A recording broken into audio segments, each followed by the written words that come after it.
So the first question I've got has come from Sue McPherson, and I'll read the question.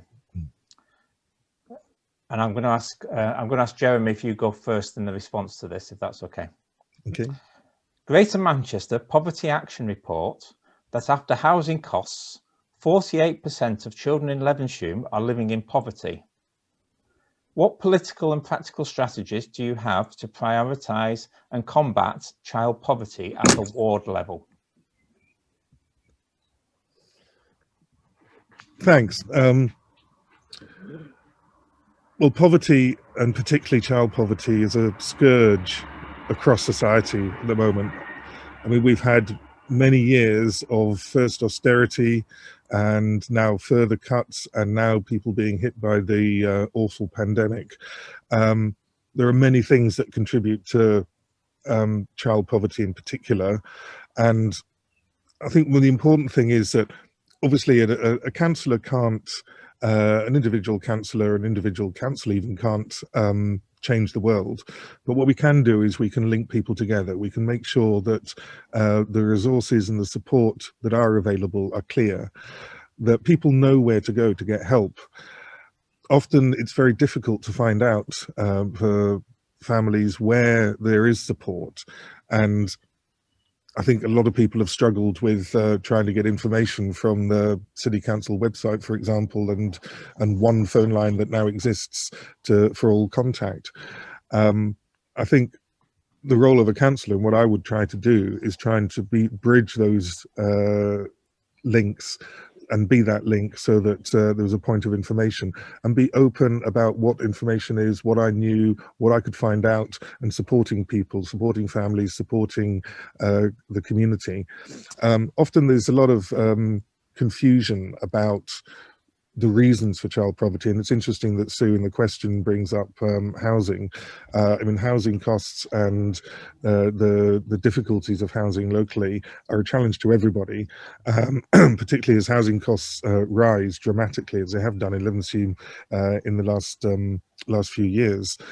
So there are all sorts of ways of addressing, providing support so that people can live in good areas, in good housing, and get access to support for any poverty. One of the things that is important there is also making public services accessible and affordable for everybody, so that there is support there and people know how to get it. So above all, it's about communication, and it's about information. It's about making sure that people know where to find information and know how to get hold of that information easily. But it's connecting people, it's promoting what is there to support them, linking schools with children's services, with housing authorities, and providing people with the understanding that they know they're being supported and they know how to get information. Because there's a very diverse population in Levenshulme. There's a high number of rented housing, and these all bring different challenges. There's a very multicultural, diverse population. We know from the schools, for example, that there's a lot of you go to Chapel Street or Elmer Park, and there are dozens of languages spoken. So there are all sorts of ways that you can address that through information. So above all, it's about communication and information being open and honest, and linking people to the right information that they need. Thank you. I'm giving you 3 minutes on a response, by the way, and I will try and give you 10 seconds at the end. Okay. Zahid, would you like to please respond on the same point? Yeah, sure. Thank you to Sue for asking that question.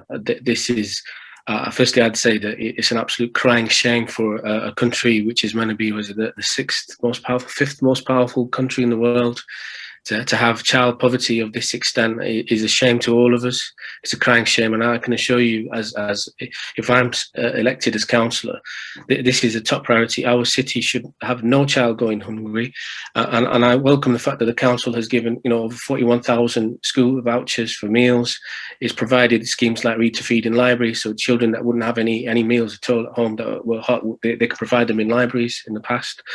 There are so many schemes that we've supported. We fully endorse things like Marcus Rashford and making sure that kids actually have food in their bellies and they're not going hungry. And locally, for Levenshulme to be in this dire situation, it really is about us trying to understand the level of the economic woe that families are going through, that make them utterly desperate to be going to food banks. And many of them are very proud they don't want to go to them. It's about us trying to look at the causes of that poverty, making sure that they get the resources that they need, the food, but also to bring them out of that cycle, you know, to get people jobs, to get people resources, to get people the right housing. And this is all about communication. This is all about being honest with ourselves and saying, you know, the situation is quite a dire one.